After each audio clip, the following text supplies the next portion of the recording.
tennis in Britain is struggling to survive. We haven't quite shaken off the cult of the amateur.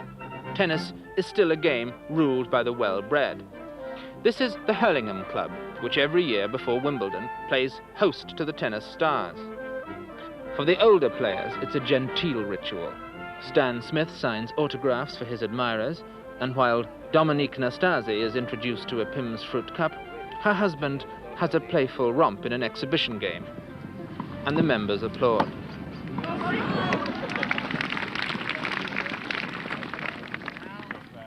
Former champions like Lou Hode have to share the scene with fashion designers from America, who now make more money dressing the players than he ever did winning Wimbledon.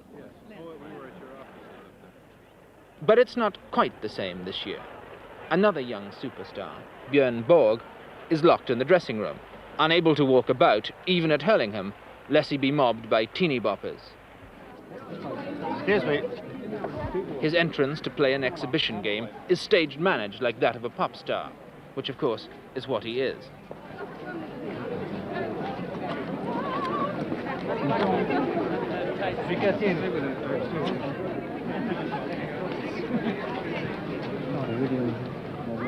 Björn Borg is 18, the son of a Stockholm grocer who this year has already won £40,000, unlike Chris Evert, the Italian and French titles. He plays a rough, unorthodox game, playing his opponents as if fighting in a barroom brawl. Borg arrived last year at Wimbledon for the first time to scenes of near riot. Police have to beat a path for him to every court through mobs of girls who want to touch him. Borg fits uneasily into the British tennis scene, as do the other young champions. He makes a lot of money, but pays a high price for his success. Well, I feel sorry for him, because if you want to take a girl out, you want to sit and talk to her, you want to go to a discotheque and dance and have a few laughs, and it's impossible. It's absolutely impossible, because everybody's bugging in, and he's by far the most popular person in Sweden. And it's, I mean, he's only 18 and he's practicing so hard all the time. And if he wants to relax, it's so many people who wants even just to touch him. Really? Yes. I've never seen anything like it. Of course, I would like to have the money and a bit of the glory and all the publicity, but it's too much, I think. I wouldn't like to pay that a price, particularly not that young. If you get a bit older, you have a bit of experience, but he's never been, I mean, let's face, he was 16 when he got good, and he's never done anything. He was at school first and with his parents, and after that he's just been hitting tennis balls. Teddy Tinling, the dress designer, has presided in his own way at Wimbledon for 50 years. He used to be the call boy in the centre court dressing rooms and has dressed nearly every famous woman player. He is also a shrewd observer of the tennis world. Well, I've been watching tennis for 50 years now, and periodically through that time somebody appears on the scene that seems to have a little extra appeal to the public. And there's no recipe. Either it doesn't have to be a young guy or an old guy or a pretty girl. Somebody suddenly has something. I reckon that Borg's, first of all, very much a today's hero in his image and his long hair, and his kids say he's got beautiful legs and all sorts of jazz. But his tennis is communicable. He plays completely differently from the textbooks and from the established stars that one's seen. You see Stan Smith hurling to the net, and you see Rose Wall doing his beautiful, marvellous technical volleys, but Borg doesn't seem to respond to any of that. He makes his own rules, and anybody who's never played tennis, and now there are millions of people who see tennis who've never played, thinks, well, I could do that. Everybody's a peacock, and the very sign of virility is the sign of projection and sort of antagonism towards life, which is fascinating. When Borg's down in a match, he looks at you as much as say, who the hell do you think you are? And you see him lift his head, and the fight's on. I think all that's fascinating, and it's totally today.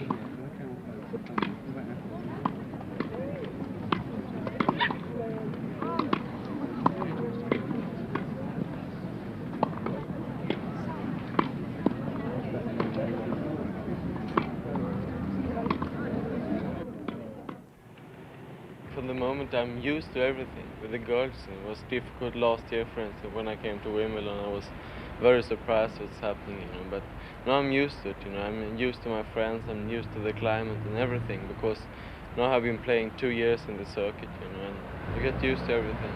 What do you feel about the teeny boppers who come up to you and mob you? What do you feel about that? No, for the moment, I don't care about that because I think it's very good because if you play a match and they're cheering you, for me, you know, and maybe it's very disturbing for the opponent, you know, and maybe he get mad, you know, and that's good. I think it's great. So you're prepared to use the cheering and the adulation to help you win matches? Yeah, for sure.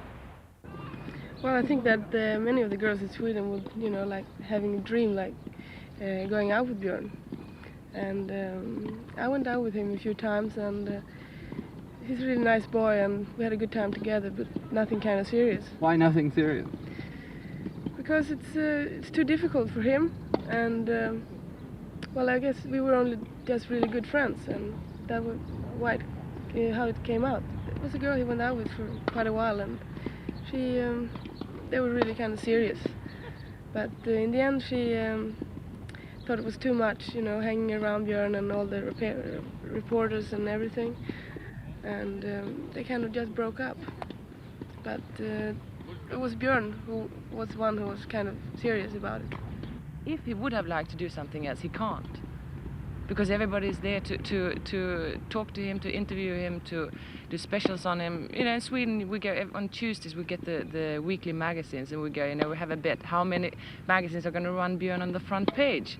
And that's about the thing it is. And in every paper you pick up, there is Björn and an inside story about Björn. Who are your idols, the people you admire most?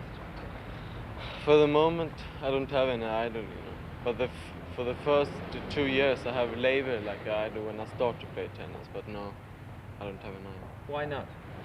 I think because for the first, no, I've been playing so well, you know, and I can beat everyone, you know, and that's why I think. You're your own idol, you think? Yeah, why not? I don't know.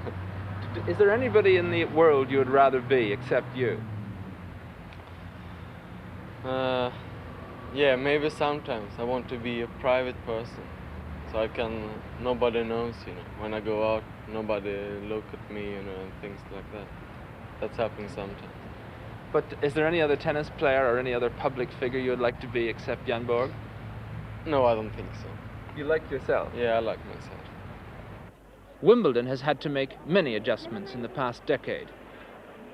Hardest of all for Wimbledon to accept are the waves of young players who now care little about tradition and who play because it's their living. Like Björn Borg, Chris Evert has a detached, almost arrogant view of the world. It may not accord with old-fashioned sportsmanship and modesty, but it comes with being a champion. It comes with being very rich, and it comes from the belief that only one person in the world really matters. If I beat someone I'm supposed to beat, who, you know, maybe is a lesser player, then I feel good. But when I beat someone I'm not supposed to beat, like Billie Jean King or Margaret Court, then it's just the greatest feeling because I feel not only I'm happy, but my whole family and all my friends are happy too. And, you know, what makes them happy. When you're playing against an opponent on the court, you know, there's a real struggle on. Do you hate her? Do you really? No, it's hard. Some opponents you want to beat more than others. Why? Just because of their attitude. If you think their attitude is, oh, I want to, you know, beat this girl, but if your opponent really, you can sense they respect your game and they wouldn't mind losing to you, then it isn't, you know, that hard to take if you do lose. Is there anybody in the world you'd rather be except Chris Evert? No, I don't think so, because I like myself, and I think that's very important. And I don't think you can be happy unless you do like yourself.